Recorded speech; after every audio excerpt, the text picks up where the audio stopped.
안녕하세요. 손가락 복음 선계 지휘자 강사입니다. 오신 것을 진심으로 환영하며 해피 바이블을 열어가도록 하겠습니다.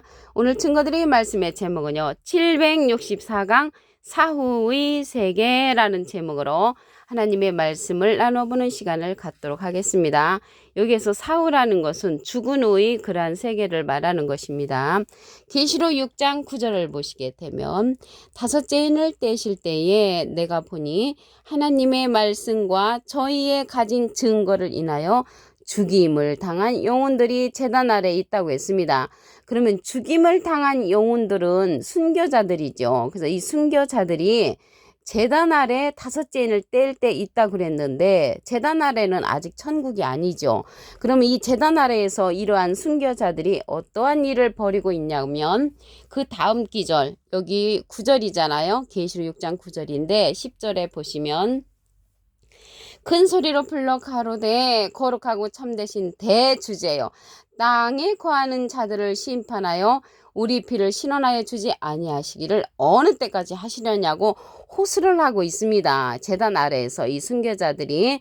그래서 이러한 순교자들이 자기네 피값을 갚아달라는 그러한 호소를 하는데 다섯째 인을 뗄 때 그렇게 한다는 것이죠. 그러니까 지금 첫째 인도 떨어지지 않았는데 앞으로 되어질 이러한 사건들을 미리 말씀을 드리는 것입니다.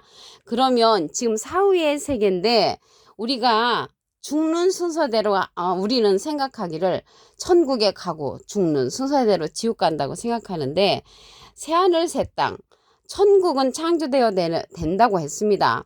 이사야 65장 17절을 보시게 되면 보라 내가 새하늘과 새 땅을 창조하나니 창조는 만들어간다는 것이죠. 이전 것은 기억되거나 마음에 생각나지 아니한다고 했고요. 너희는 나의 창조하는 것을 인하여 영원히 기뻐하며 즐거워하며 예루살렘으로 즐거움을 창조한다고 했습니다. 그래서 예루살렘으로 즐거움을 창조하는 새하늘 새 땅이 만들어져 간다는 것을 알 수가 있고요. 그러면 여기에서 새하늘 새 땅에서 어떠한 일들이 일어나냐면 이사야 65장 19절에 보시게 되면 그 가운데 다시는 부르짖는 소리가 들리지 않는다고 했고요. 거기는 날수가 많지 못하여 죽는 유아와 수완이 차지 못한 노인이 다시는 없을 것이라고 했고 100세에 죽는 자가 아이라고 했습니다. 100세에 죽는 자가 아이고 100세 못 되어 죽는 자는 저주받는 그러한 자라고 했고요. 그들이 가옥을 건축하고 포도원을 재배한다는 것을 볼 때 이 새하늘 새 땅은 이 세상의 연장이라는 것을 말씀을 드리고요. 예루살렘으로 창조한다고 했는데 여기에서 예루살렘은 다시 택하는 그러한 예루살렘을 말하는 것이지 지금 중동에 있는 그러한 예루살렘이 아닙니다. 스가랴 2장 12절에 보시게 되면은 그 밑에 부분에 다시 예루살렘을 택하시리니 그래서 다시 택하는 그러한 예루살렘은 위에 있는 예루살렘으로서 우리의 어머니라고 했습니다. 갈라디아서 4장 26절을 보시게 되면 오직 위에 있는 예루살렘은 자유자니 곧 우리의 어머니라. 그래서 우리의 어머니가 되는 것은 위에 있는 예루살렘을 상징하지 우리 어머니 하나님이 아닙니다. 어머니 하나님이라고 말하는 사람들은 잘못 말하는 것이고요. 어머니 하나님이라는 그러한 기전은 성경 전체를 봐도 없는 것입니다.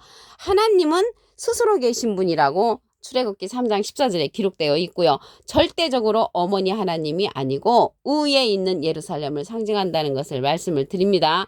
위에 있는 그 예루살렘은 자유하고 연관이 있습니다. 이 자유는 진리를 알 때 우리가 자유한다고 했습니다. 요한복음 8장 32절에 보시게 되면 진리를 알지니 진리가 너희를 자유케 하리라. 그래서 진리를 알아야 되고 예루살렘으로 창조한다는 것은 진리로서 새하늘과 새 땅을 창조해 간다는 것을 말씀을 드립니다. 오늘 사후의 세계인데요. 그러면 순교자들은 이미 죽었잖아요. 죽었는데 그들이 어떠한 상태로 있는가 말씀을 보도록 하겠습니다. 사도행전 7장 60절을 보시게 되면 무릎을 꿇고 크게 불러 가로되 주여 이 죄를 저들에게 돌리지 마옵소서 이 말을 하고 자니라. 그래서 이 순교자는 누구를 가리키냐면 그 앞에 기절 사도행전 7장 59절에 보시게 되면 저희가 돌로 스데반을 치니 스데반이 부르짖어 가로되 주 예수여 내 영혼을 받으시옵소서 하고 무릎을 꿇고 크게 불러 주님을 불러 가로되 이 말을 하고 잤다고 했습니다. 그래서 스데반 집사님께서 순교를 당하시고 어떻게 지내시냐면 잔다고 했습니다. 잔다고. 예수님도 잠자는 자들의 첫 열매가 되셨다고 했습니다. 고린도전서 15장 20절에 보시게 되면 이제 그리스도께서 죽은 자 가운데서 다시 살아 잠자는 자들의 첫 열매가 되셨도다. 그래서 예수님도 자는 상태에 계시고 순교자도 자는 상태에 있다는 것을 말씀을 드립니다. 예수님도요 지금 처소를 예비하러 가셨다고 했습니다. 요한복음 14장 3절에 보시게 되면 가서 너희를 위하여 처소를 예비하면 내가 다시 와서 너희를 내게로 영접하여 나 있는 곳에 너희도 있게 하리라. 그래서 다시 오신다고 했는데 다시 오실 때는 이미 처소 새하늘 새 땅을 창조한다고 했잖아요. 처수가 예비되면은 오신다고 했기 때문에 아직 안 오신 것을 보니까 처수가 예비되지 않았고 새하늘 새 땅은 창조되어 간다는 것을 말씀을 드립니다. 그러면 언제 우리가 그리스도의 나라 새하늘 새 땅 천국에 가는가 언제 가는가 보도록 하겠습니다. 계시록 11장 15절을 보시게 되면 일곱째 천사가 나팔을 불매 하늘에 큰 음성들이 나서 가로되 세상 나라가 우리 주와 그 그리스도의 나라가 되어 그리스도의 나라가 되는 때는 일곱째 나팔 때 되는 것이죠. 그리스도의 나라가 아무 때나 되는 것이 아니고 그래서 우리가 지금 생각할 때 우리는 죽는 순서대로 천국 간다고 생각했는데 그리스도의 나라가 이루어지는 때 그리스도의 나라에 가서 세세토록 왕노릇 한다는 말이죠. 그러면 그리스도의 나라는 일곱째 천사가 나팔을 불 때 이루어진다는 것을 말씀을 드립니다.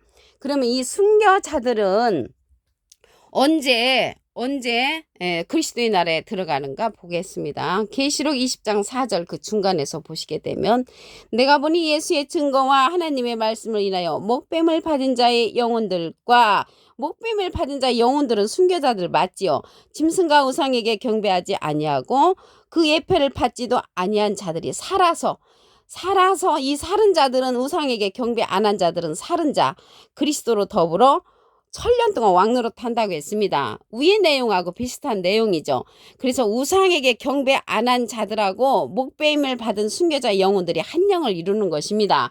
어떻게 한 영을 이루냐면 고린도전서 6장 17절에 보시게 되면 주와 합하는 자는 한 영이니라. 그래서 순교자들이 영혼하고 우상에게 경배 안 한 그런 살아있는 자하고 한 영을 이루어서 그리스도에 들어가 1000년 동안 왕노릇하는 그러한 사건이 일어난다는 것을 말씀을 드립니다.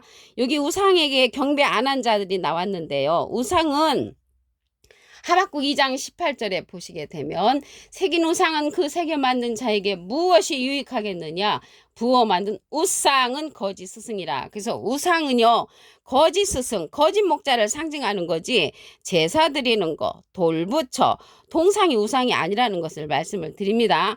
그래서 이 우상이 거짓 스승인데 이사야 41장 29절에 보시게 되면 과연 그들의 모든 행사는 공허하며 허무하며 그들의 부어 만든 우상은 또 바람이라고 했습니다. 바람인데 예레미야 5장 13절에 보시게 되면 선지자들은 바람이라 말씀이 그들의 속에 있지 아니한 즉 말씀 없는 거짓 선지자를 가리켜서 바람 선지자라고 말을 했고요. 이러한 자들이 우상이라고 했기 때문에 이러한 자들에게 경배 안 한 자들이 살아있는 자로서 순교자들의 영혼론과 한 영을 이루어 그리스도의 나라에 일곱째 나팔 때 들어간다는 것을 말씀을 드립니다.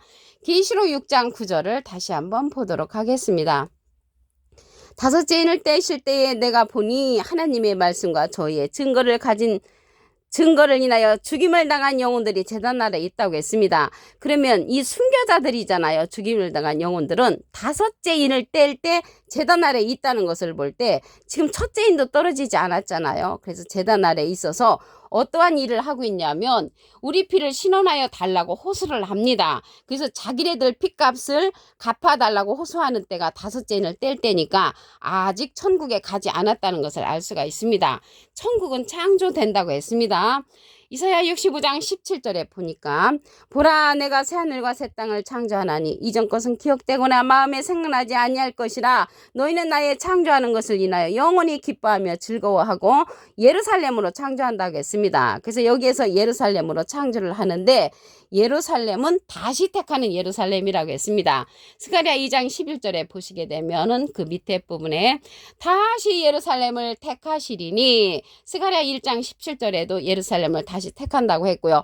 이 예루살렘 다시 택하는 그 예루살렘은 자유자로서 우리의 어머니라고 했습니다. 갈라디아서 4장 26절에 보시게 되면 오직 위에 있는 예루살렘은 자유자니 곧 우리 어머니라. 그래서 우리 어머니가 되는 것은 위에 있는 예루살렘을 상징하는 것이지 어머니 하나님이 아니라는 것을 말씀을 드립니다. 하나님은 스스로 계신 분이라고 출애굽기 3장 14절에 기록되어 있습니다.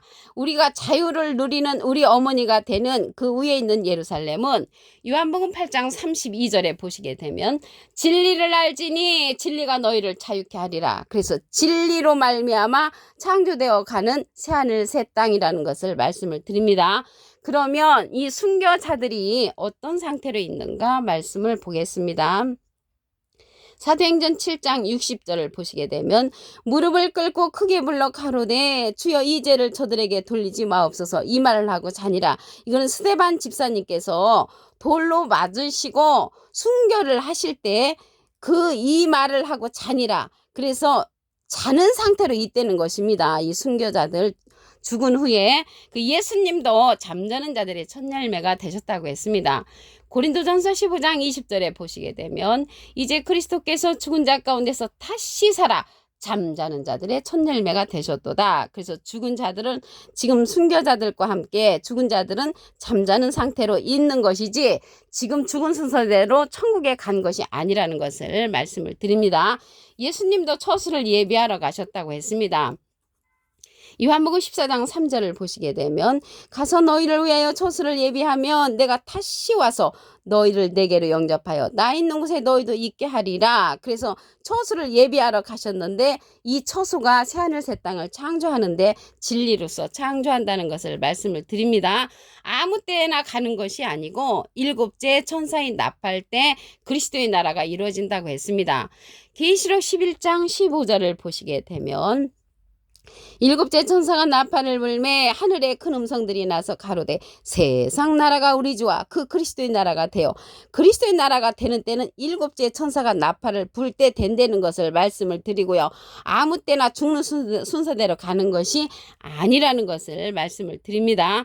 그러면 이 순교자들이 살아있는 사람들과 한 영을 이루는 내용을 보도록 하겠습니다. 계시록 20장 4절 그 중간에서부터 보시게 되면 내가 보니 예수의 증거와 하나님의 말씀을 인하여 목배임을 받은 자의 영혼들, 목배임을 받은 자의 영혼들은 순교자들입니다. 짐승과 우상에게 경배하지 아니하고 그의 패를 받지도 아니한 자들이 살아서 살아있는 자들은 우상에게 경배 안 한 자. 그러면 여기에서 우상에게 경배 안 한 자가 나왔는데요. 우상이라는 것은 하박국 2장 18절에 보시게 되면 새긴 우상은 그 새겨 만든 자에게 무엇이 유익하겠느냐 부어 만든 우상은 거짓 스승이라. 그래서 우상에게 경배 안 한다는 것은 거짓 목자 거짓 스승에게 경배하지 아니한 자들하고 순교자들 영혼이 한 영을 이루는 것입니다. 어떻게 한 영을 이루냐면 고린도전서 6장 17절에 보시게 되면 주와 합하는 자는 한 영이니라. 그래서 주님과 합하는 영으로서 한 영을 이루어서 살아서 그리스도로 더불어 천년 동안 왕노릇하는 그리스도의 나라에 들어가게 되는 것입니다. 그때가 언제냐면 일곱째 천사가 나팔을 불 때 그렇게 된다는 것을 말씀을 드립니다. 여기 우상이요. 이사야 41장 29절에는 우상은 바람이라고 했고요. 바람은 예레미야 5장 13절에 보시게 되면 선지자들은 바람이라 말씀이 그들의 속에 있지 아니한 선지자를 가리킵니다. 그래서 말씀 없는 선지자들은 그리스도의 나라에 들어갈 수 없다는 것을 말씀을 드립니다. 그러면 이러한 그리스도의 나라를 인도하는 그러한 자를 예수님께서 예수님의 이름으로 보내는 성령이 있습니다. 요한복음 14장 26절에 보시게 되면 보혜사 곧 아버지께서 내 이름으로 보내실 성령 그가 너에게 모든 것을 가르치시고 내가 너에게 말한 모든 것을 생각나게 한다고 했는데 이 성령은 진리의 성령으로서 예수님을 증거한다고 했습니다. 오늘 764강 사후의 세계라는 제목으로 하나님의 말씀을 나눠보는 시간을 가졌습니다. 감사합니다.